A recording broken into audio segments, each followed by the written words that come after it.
প্রিয় শিক্ষার্থীবৃন্দ, শুভ সকাল।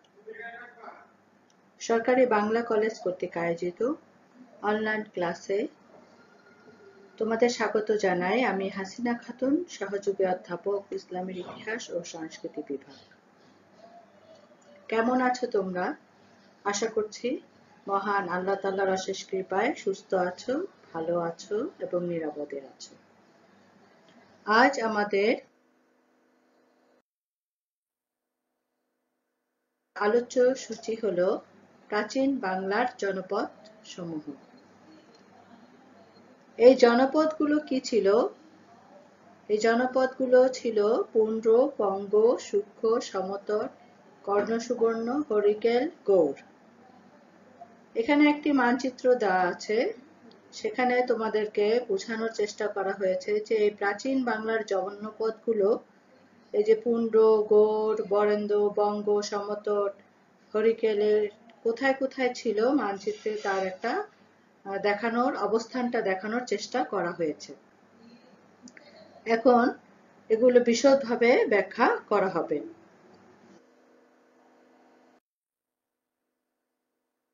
প্রাচীন বাংলার জনপদ সমূহ।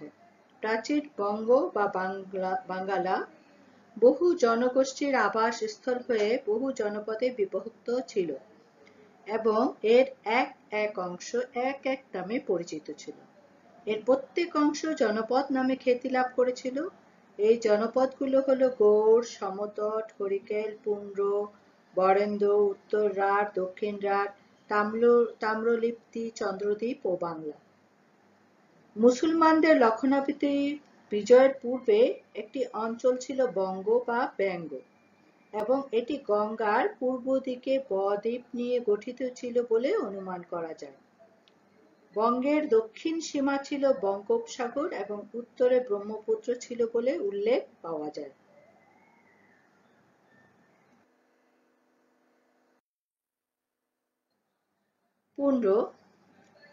পুন্ড্র হচ্ছে প্রাচীন বঙ্গের প্রভাবশালী একটি জনপদ, যা বৈদিক যুগে ঐতরেয় মুনি দ্বারা কৃত ঋগ্বেদের ব্রাহ্মণ গ্রন্থে উল্লেখ করা হয়েছে। উক্ত গ্রন্থে পুন্ড্রদের দেশকে প্রাচ্যদেশীয় ও পূর্ব প্রান্তিক বলা হয়েছে। মহাভারতেও পুন্ড্রের নাম উল্লেখ করা হয়েছে। মহাভারতের দিগ্বিজয় পর্বে ভীমের পূর্বাঞ্চলীয় অভিযানকালে মদাগিরি রাজাকে হত্যা করে পুন্ড্র ও কৌশিক কচ্ছদের জয় করে বঙ্গের দিকে অগ্রসর হওয়ার কথা বলা হয়েছে। এখানে মুঙ্গেরের পূর্বে পুন্ড্রদের অবস্থান ছিল বলে ইঙ্গিত রয়েছে। সেখানে পুন্ড্রের সঙ্গে আরো কয়েকটি স্থানের নাম বলা হয়েছে, সেগুলো হলো অঙ্গ, বঙ্গ, কলিঙ্গ, পুন্ড্র, সূক্ষ্ম। পুরাণসমূহ, এগুলো সাধারণত পুরাণসমূহ আগেকার দিনের লেখা। পূর্ব দেশে অবস্থিত দেশসমূহের মধ্যে পুন্ড্রদের উল্লেখ রয়েছে। পুন্ড্র জনপদ বা পুন্ড্র দেশ অতীতের উত্তরবঙ্গ অর্থাৎ পশ্চিমে কুশি, যেটা কুশি গঙ্গা, দক্ষিণে গঙ্গা নদী ও পূর্বে করতোয়া নদীর মধ্যবর্তী ভূভাগ নিয়ে গড়ে উঠেছিল। মহাভারতের আদি পর্বে বঙ্গ জনপদকে পুন্ড্র, সূক্ষ্ম ও কলিঙ্গ দেশের সঙ্গে একসাথে উল্লেখ করা হয়েছে। এ থেকে অনুমান করা যায় দেশগুলো পরস্পরের প্রতিবেশী রাষ্ট্র ছিল।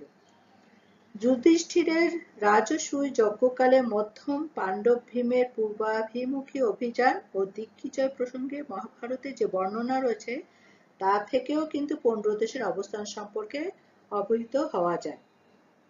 বঙ্গ রাজা হর্ষবর্ধন ও কামরূপ নৃপতি ভাস্কর বর্মণের রাজত্বকালে বিখ্যাত চৈনিক পর্যটক হিউয়েন সাং 629 থেকে 645 খ্রিস্টাব্দে ভারতবর্ষের পূর্বাঞ্চল ভ্রমণ করে একটি ভ্রমণ বৃত্তান্ত লিখেন। তার এই ভ্রমণ বৃত্তান্ত পাঠে জানা যায় যে তৎকালে মগধ ছাড়াও পূর্ব ভারত, হিরণ্য পর্বত, বর্তমান সেটা মুঙ্গেরে, অঙ্গ, পুন্ড্রবর্ধন, কামরূপ, সমতট, তাম্রলিপ্তি, কর্ণসুবর্ণ ইত্যাদি রাষ্ট্রে বিভক্ত ছিল। চম্পানগরী ছিল অঙ্গ জনপদের রাজধানী। হিরণ্য পর্বত, অঙ্গ ও কামরূপ ছাড়াও আরো 4টি জনপদের বঙ্গদেশের ভৌগোলিক সীমার আওতাধীন ছিল। হিউয়েন সাংয়ের ভ্রমণ বিবরণীতে বঙ্গ জনপদের কোনো উল্লেখ নেই। সম্ভবত এ সময় বঙ্গ জনপদ তার স্বাধীনতা হারিয়ে অন্য জনপদের সঙ্গে যুক্ত হয়ে পড়েছিল। হিউয়েন সাংয়ের পরিভ্রমণ প্রসঙ্গে ঐতিহাসিক রামেশচন্দ্র উল্লেখ করেছেন, তিনি মানে হিউয়েন সাংয়ের কথা বলা হয়েছে, বিহার হতে গঙ্গা তীর দিয়ে পূর্ব দিকে অগ্রসর হতে হতে বঙ্গদেশের পশ্চিম সীমান্ত প্রদেশে উপনীত হন, কিন্তু ওই দেশের স্বাধীন রাজা বংশ বহু শতাব্দী পূর্বেই বিলুপ্ত হয়েছিল এবং এটি পার্শ্ববর্তী রাজ্যের অধীন ছিল।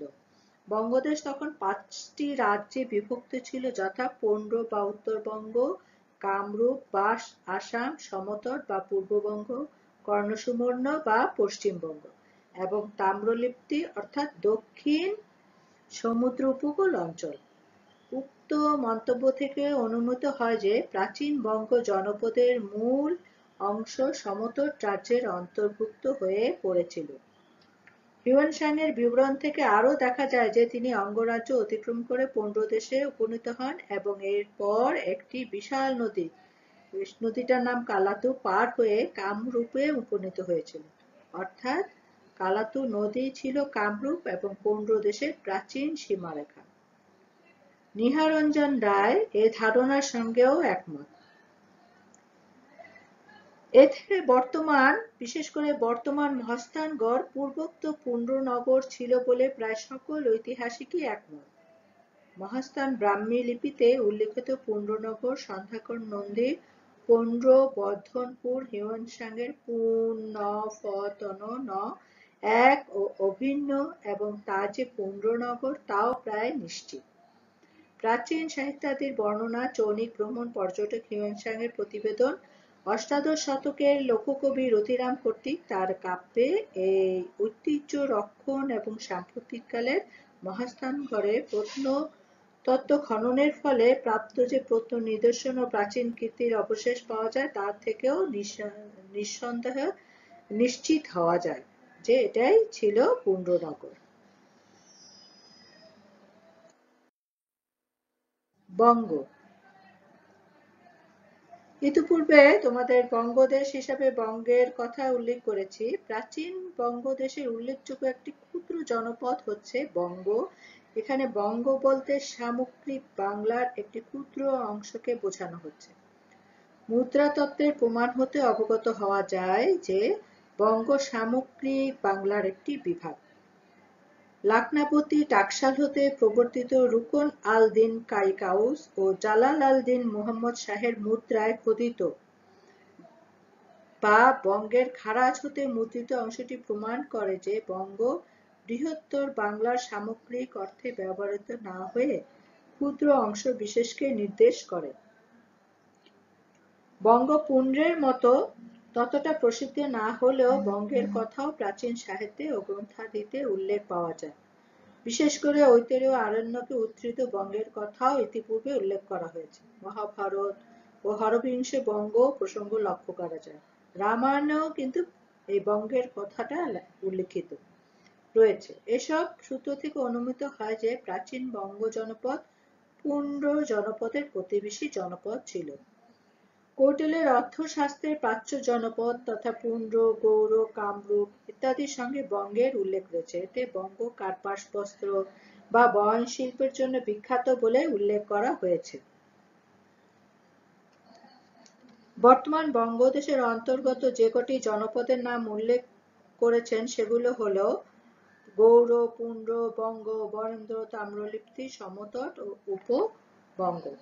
প্রাচীন সাহিত্যের মধ্যে মহাকবি কালিদাস রচিত রঘুবংশ কাব্যে রঘুর দিগ্বিজয় প্রসঙ্গে বঙ্গজয়ের যে বর্ণনা দেওয়া হয়েছে তা থেকে কালিদাসের সমকালীন বঙ্গের অবস্থান সম্পর্কে স্পষ্ট ধারণা পাওয়া যায়।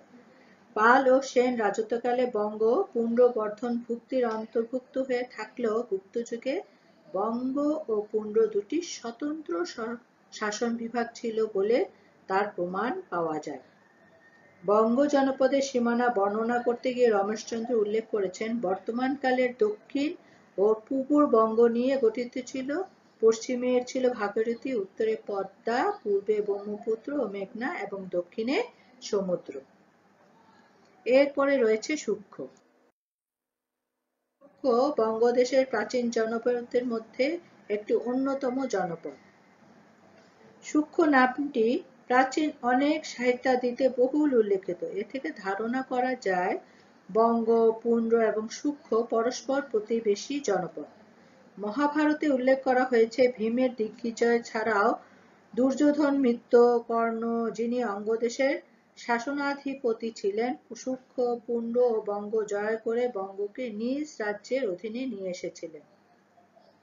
পরবর্তীতে ভীম বঙ্গ জয় করার পর ক্রমে তাম্রলিপ্তি, কর্বট এবং শুক্ররাজকে পরাভূত করেন। কালিদাস রচিত রঘুবংশে বঙ্গ জয় করার পূর্বে রঘুর শুক্রদেশ জয়ের কথা বলা হয়েছে। এসব বিবরণ থেকে আমরা অনুমান করতে পারি প্রাচীন শুক্র জনপদ সম্ভবত গঙ্গা ভাগীরথীর পশ্চিম তীর সংলগ্ন সমুদ্র উপকূলাঞ্চল সহ দক্ষিণতম অঞ্চল অর্থাৎ বর্তমান পশ্চিমবঙ্গের অন্তর্ভুক্ত হাওড়া, হুগলি জেলা ও বর্ধমান জেলার কিছু দক্ষিণাংশ নিয়ে গড়ে উঠেছিল। বৃহৎ সংহিতার বর্ণনা থেকে দেখা যায় শুক্র বঙ্গ ও কলিঙ্গের মধ্যবর্তী ভূভাগ। শুক্র নামটি বিভিন্ন সময়ে নাম পরিবর্তিত হয়েছে। এক সময় এই জনপদটি তাম্রলিপ্তি নামে অধিক পরিচিতি পায়। জাতকের গল্পে ও বৌদ্ধ গ্রন্থে সুবৃহৎ নৌ বাণিজ্যের কেন্দ্র হিসাবে বারবার তাম্রলিপ্তির উল্লেখ আছে। পেরিপ্লাস গ্রন্থ এবং টলেমি, ফাহিয়ান, জুয়ানচুয়াং ও ইৎসিং এর বিবরণ তাম্রলিপ্তি বন্দরের বর্ণনা আছে। কেবল ব্যবসা বাণিজ্যের কেন্দ্রই নয়, শিক্ষা, সংস্কৃতির পীঠস্থান হিসেবেও তাম্রলিপ্তি সমকালে বিশেষ খ্যাতি লাভ অর্জন করে। পরবর্তী সময়ে শুক্র জনপদটি রাঢ় জনপদের অন্তর্ভুক্ত হয়ে পড়ে। বাংলার ইতিহাসে রাঢ় একটি প্রসিদ্ধ জনপদ। এই জনপদের উল্লেখ দেখা যায় প্রাচীন গ্রন্থ আচারাঙ্গ সূত্রে। সময়ের বিবর্তনে রাঢ় দুভাগে বিভক্ত হয়ে পড়ে। বিভিন্ন সূত্র থেকে ধারণা করা যায় যে উত্তর রাঢ়ের সীমা নির্ণীত হতো গঙ্গা ভাগীরথীর প্রবাহ দ্বারা এবং অজয় নদী ছিল উভয় রাঢ়ের প্রাকৃতিক সীমারেখা। ধারণা করা হতে পারে ভাগীরথীর পশ্চিম তীর মুর্শিদাবাদ, বর্ধমান, বীরভূম, বাঁকুড়া, হুগলি, হাওড়া ও মেদিনীপুরের কিছু অংশ দক্ষিণ সমুদ্র পর্যন্ত বিস্তৃত ভূভাগ অর্থাৎ বর্তমান পশ্চিমবঙ্গের অধিকাংশ এলাকা ছিল বৃহৎ রাঢ় জনপদ। সমুদ্র উপকূলবর্তী এই জনপদটি ছিল খুব নিচু ও আর্দ্র। তবে এই জনপদটি পরবর্তীতে দেশবাচক নাম বাংলা বা বাংলাদেশে রূপান্তরিত হয়েছে। এরপরে রয়েছে যে জনপদটি, সেটি হলো সমতট। সমতট প্রাচীন বাংলার অন্যতম একটি উল্লেখযোগ্য জনপদ। চতুর্থ শতকে গুপ্ত সম্রাট সমুদ্রগুপ্তের এলাহাবাদ প্রশস্তিতে সম্ভবত সমতটের নাম প্রথম দেখা যায়। হিউয়েনসাং এর বিবরণে দেখা যায় সমতটে এক ব্রাহ্মণ রাজবংশ রাজত্ব করতেন। শিলভদ্র এ বংশের উত্তরাধিকার, যিনি নালন্দার অধ্যক্ষ ছিলেন। বঙ্গ তখন সমতটের রাজার অধীনে ছিল বলে ধারণা করা হয়। খড়গ নামধারী এক বৌদ্ধ রাজবংশ এ ব্রাহ্মণ রাজবংশকে উৎখাত করে স্বীয় আধিপত্য বিস্তার করে।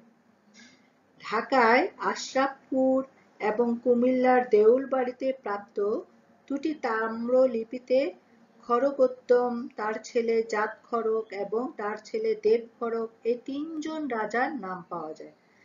দেব খড়গের মহিষী প্রভাবতী এবং ছেলের রাজরা অথবা রাজরাজ ভটেরও নাম পাওয়া যায়। তারা ধর্মীয় দিক থেকে ছিলেন বৌদ্ধ এবং তাদের রাজ্য দক্ষিণ পূর্ববঙ্গে বিস্তৃত ছিল। এদের রাজধানী ছিল কর্মান্ত। এটি কুমিল্লার অদূরে কামতা বলে ধারণা করা যায়। সপ্তম শতাব্দীর শেষে এবং অষ্টম শতাব্দীর প্রথমার্ধে চন্দ্র বংশীয় দুজন রাজার নাম পাওয়া যায়। এরা হচ্ছেন গোপীচন্দ্র এবং ললিতচন্দ্র। আধুনিককালে ময়নামতি অঞ্চলে প্রত্নখননের ফলে ও অন্যান্য তাম্রশাসন প্রাপ্তির ফলে প্রমাণিত হয়েছে দক্ষিণ-পূর্ববঙ্গে কুমিল্লার ময়নামতি লালমাই অঞ্চলকে ঘিরে চন্দ্রদেব রাজবংশ রাজত্ব করেছিলেন এবং ময়নামতি অঞ্চলে হিউয়েন সাং উল্লেখিত সমতট জনপদ। চন্দ্ররাজ ও পরবর্তী শাসক দামোদর দেব কর্তৃক প্রদত্ত তাম্রশাসনে সমতটের কথা সুস্পষ্টভাবে বর্ণিত হয়েছে। সুতরাং এসব তথ্য থেকে আমরা ধরে নিতে পারি মূলত মেঘনা নদীর পূর্বাঞ্চল ও সামান্য পশ্চিমাঞ্চল অর্থাৎ শ্রীহট্টের দক্ষিণাঞ্চল, কুমিল্লা, ত্রিপুরা ও নোয়াখালী প্রভৃতি জেলাকে নিয়ে গড়ে উঠেছিল এই প্রাচীন সমতট। সমতটের এই সীমা সময়ের বিবর্তনে পরিবর্তিত হয়েছে। পার্শ্ববর্তী জনপদের কোনো অঞ্চল কখনো এর অন্তর্ভুক্ত হয়েছে, কখনো সমতটের কোনো অংশ হাতছাড়া হয়ে পার্শ্ববর্তী জনপদের অন্তর্ভুক্ত হয়েছে। পার্শ্ববর্তী জনপদ বঙ্গ হিসেবে বঙ্গের সঙ্গেই সংযুক্ত হয়েছে। এ ধরনের ঘটনা বেশি ধারণা করা যায়। সম্ভবত এ কারণেই অনেক সময় সমতট আর বঙ্গ সমার্থক বলেও বিবেচিত হয়েছে।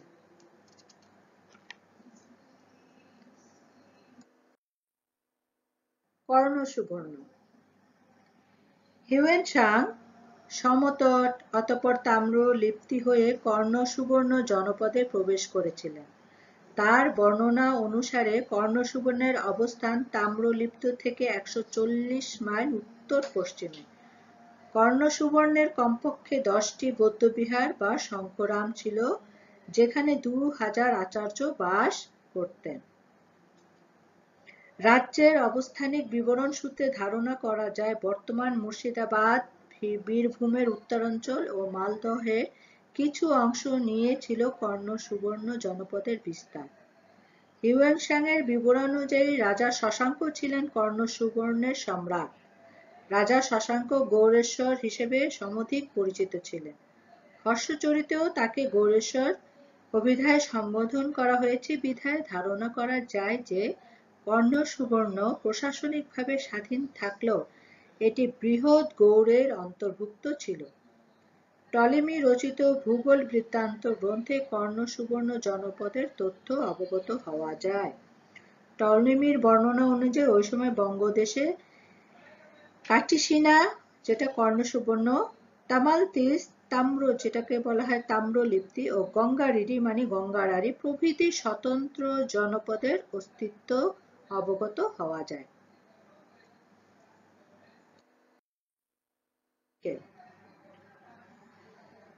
চট্টগ্রামে প্রাপ্ত জনৈক কান্তিদেব নামক নৃপতি প্রদত্ত তাম্রশাসনে হরিকেল জনপদের নাম পাওয়া যায়।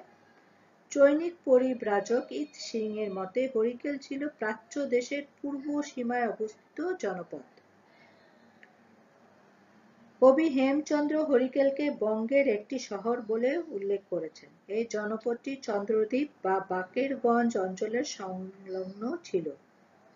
মঞ্জুশ্রী মূলকল্প গ্রন্থের বর্ণনা অনুযায়ী জানা যায় যে হরিকেল, বঙ্গ এবং সমতট তিনটি পৃথক অঞ্চল ছিল। এই তিনটি জনপদ কখনো যে মিলিত বা অঞ্চল আদান-প্রদান হয়নি তা এ থেকে প্রমাণিত হয় না।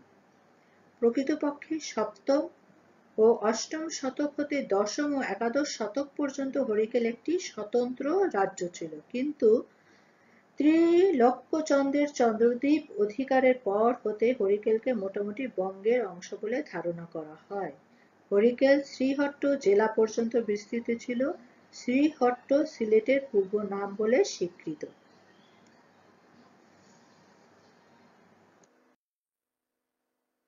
গৌড়। গৌড় একটি প্রাচীন এবং সুপরিচিত জনপদ। অবশ্য গৌড়ের সুনির্দিষ্ট অবস্থান ও বিস্তৃতি নিয়ে এখনো ধূম্রজাল রয়েছে। বাংলার জনপদগুলোর মধ্যে গৌড় জনপদ তার পরিধি সম্প্রসারণের জন্য বাংলার বাইরেও ব্যাপক খ্যাতি অর্জন করেছিল। গৌড়ের খ্যাতি এতটাই বৃদ্ধি পেয়েছিল যে কোনো কোনো সময় সমগ্র বাংলায় গৌড় নামে আখ্যায়িত হয়। শুধু তাই নয়, পূর্ব ভারতীয় দেশগুলোর সামগ্রিক নাম হিসেবে এমনকি আর্যাবর্ত তথা উত্তর ভারতের নাম হিসেবেও গৌড়কে চিহ্নিত করা হয়। সংকীর্ণ অর্থে গৌড় বলতে বর্তমান মুর্শিদাবাদ জেলা ও মালদা জেলার দক্ষিণাংশকে বোঝায়। গৌড়ের উল্লেখ বিভিন্ন প্রাচীন গ্রন্থেও বিদ্যমান। খ্রিস্টপূর্ব সপ্তম শতকের লেখক পাণিনি গৌড়পুর নামক একটি নগরের উল্লেখ করেছেন। কৌটিল্যের অর্থশাস্ত্রে বলা হয়েছে গৌড় দেশের প্রসিদ্ধি স্বর্ণ ও রৌপ্যের কারণে। গুপ্ত যুগের লেখক বারাহমিহির গৌড়কের উল্লেখ করেছেন। পুন্ড, তাম্রলিপ্তি, বঙ্গ, সমতট ও বরেন্দ্র থেকে আলাদা ছিল এই গৌড়ক। গৌড়ক বলতে গৌড় জনপদকেই বোঝানো হয়েছে। কনৌজ রাজ ঈশান বর্মণের হরাহা লিপিতে তার গৌড় বিজয়ের বিবরণ রয়েছে। হরহা লিপি অনুযায়ী গৌড় দেশ দক্ষিণ সমুদ্র পর্যন্ত বিস্তৃত ছিল। সপ্তম শতকের প্রথমার্ধে গৌড় রাজ শশাঙ্ক একজন শক্তিশালী শাসক হিসেবে আত্মপ্রকাশ করেন। বাণভট্ট তার হর্ষচরিতে শশাঙ্ককে গৌড়াধিপতি বলে উল্লেখ করেছেন। জানা যায় শশাঙ্কের রাজধানী ছিল কর্ণসুবর্ণ। সেই হিসেবে অনেকেই মনে করেন কর্ণসুবর্ণ ও গৌড় অভিন্ন জনপদ। শশাঙ্কের আমলে গৌড় জনপদ সমগ্র উত্তরবঙ্গ ও পশ্চিমবঙ্গ জুড়ে বিস্তৃত হয়েছিল। দক্ষিণ বিহার ও উড়িষ্যা এর অধিভুক্ত ছিল। এ সময় গৌড় জনপদের ব্যাপক সম্প্রসারণ ঘটে। ভবিষ্য পুরাণে গৌড়ের ব্যাপক বিস্তৃতির উল্লেখ আছে। এ গ্রন্থে নবদ্বীপ মানে নদিয়া জেলা, তারপরে রয়েছে শান্তিপুর মানে নদিয়া জেলার, মোলপত্তন যেটা হুগলি জেলার মোল্লাই, কন্টকপত্তন বর্ধমান জেলার কাটোয়া পর্যন্ত একদিকে পদ্মা নদী অপরদিকে বর্ধমান পর্যন্ত উল্লেখ করা হয়েছে। পরবর্তীতে বাংলার পূর্বাংশ বঙ্গ এবং পশ্চিমাংশে গৌড় নামে পরিচিতি লাভ করে। বাংলার পাল রাজাগণ গৌড় রাজ হিসেবে পরিচিত ছিলেন। সেন রাজাদের উপাধি মুসলমানদের গৌড় বিজয়ের পূর্বে পূর্ববঙ্গের রাজা সেন রাজ বিশ্বরূপ সেন ও কেশব সেন গৌড়েশ্বর উপাধি ধারণ করেছিলেন। কলহনের রাজতরঙ্গিনীতে পঞ্চগৌড়ের উল্লেখ আছে। এই পঞ্চগৌড় হচ্ছে বঙ্গদেশীয় গৌড়, সারস্বত দেশ যেটা পূর্ব পাঞ্জাব, কান্যকুজ মানে কনৌজ, মিথিলা মানে বিহারে অবস্থিত, উৎকল যেটা উড়িষ্যায় অবস্থিত। পালবংশীয় রাজা ধর্মপালের সময় এই পঞ্চগৌড়ের প্রভাব ছিল অনেক বেশি। এই আলোচনা থেকে আমরা গৌড়ের প্রাচীনত্ব ও অবস্থান এবং এর সংকোচন ও প্রসারণ সম্বন্ধে একটি ধারণা লাভ করতে পারি। প্রাথমিক পর্যায়ে গৌড় পশ্চিম বাংলার অংশ হিসেবে গড়ে উঠেছিল। মালদা, মুর্শিদাবাদ এবং বর্ধমান ও বীরভূম অঞ্চলেই ছিল গৌড়ের আদি অবস্থান।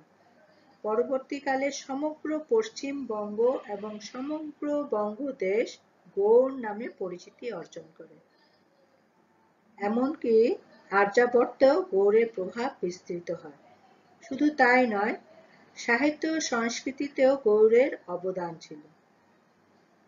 ভারতীয় প্রাচীন সাহিত্য, শাস্ত্র ও ধর্মগ্রন্থাদি, খোদিত শিলালিপি ও তাম্রশাসন কিংবা চৈনিক পরিব্রাজকদের ভ্রমণ বিবরণীতেও শুধু নয়, গ্রিক ঐতিহাসিক ও ভ্রমণকারীদের বিবরণে পূর্ব ভারত ও বঙ্গদেশীয় জনপদের পরিচয় পাওয়া যায়।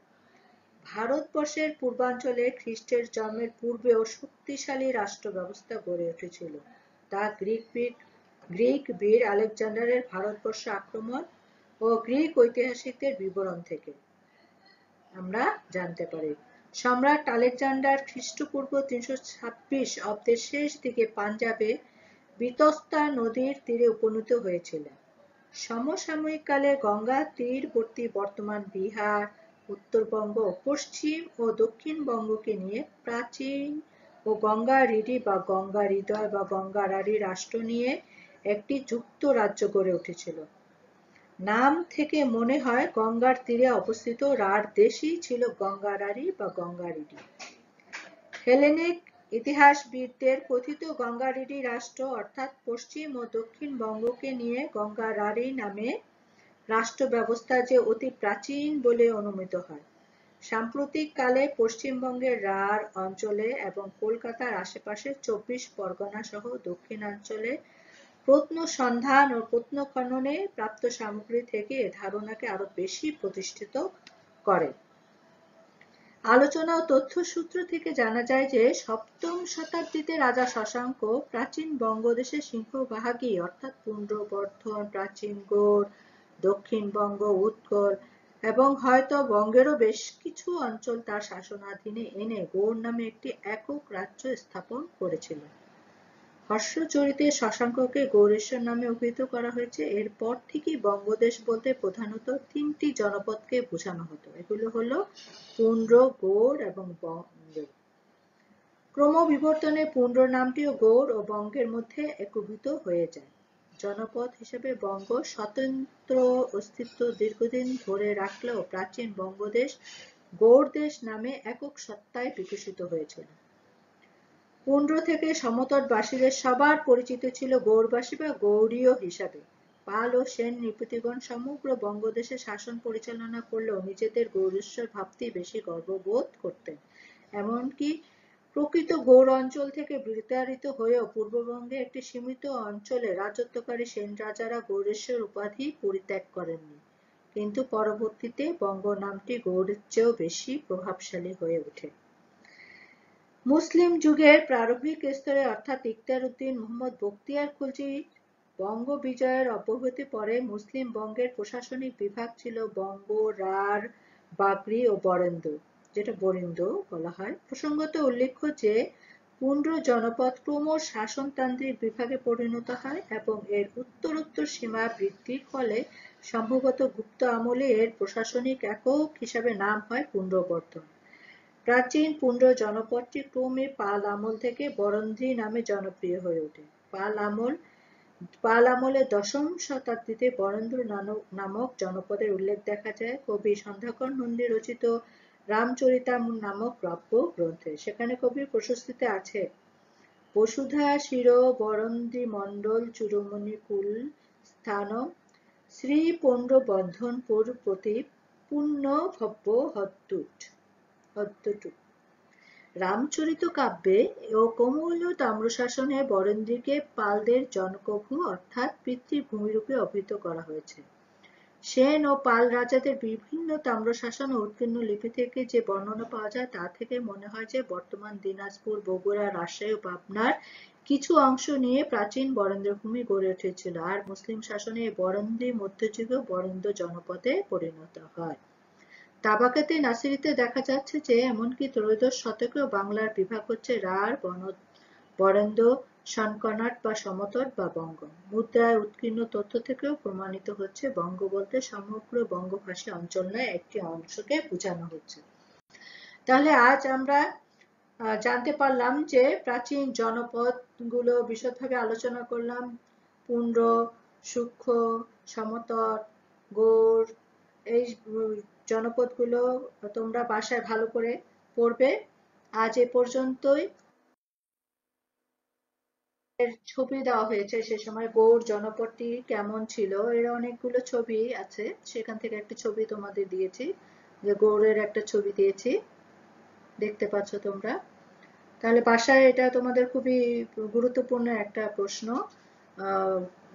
জনপদ প্রাচীন কালের জনপদ সমূহ, বঙ্গের জনপদ সমূহ আলোচনা করো, আসতে পারে তোমাদের। তোমরা বাসায় এটা ভালো করে পড়বে। আজ এ পর্যন্তই।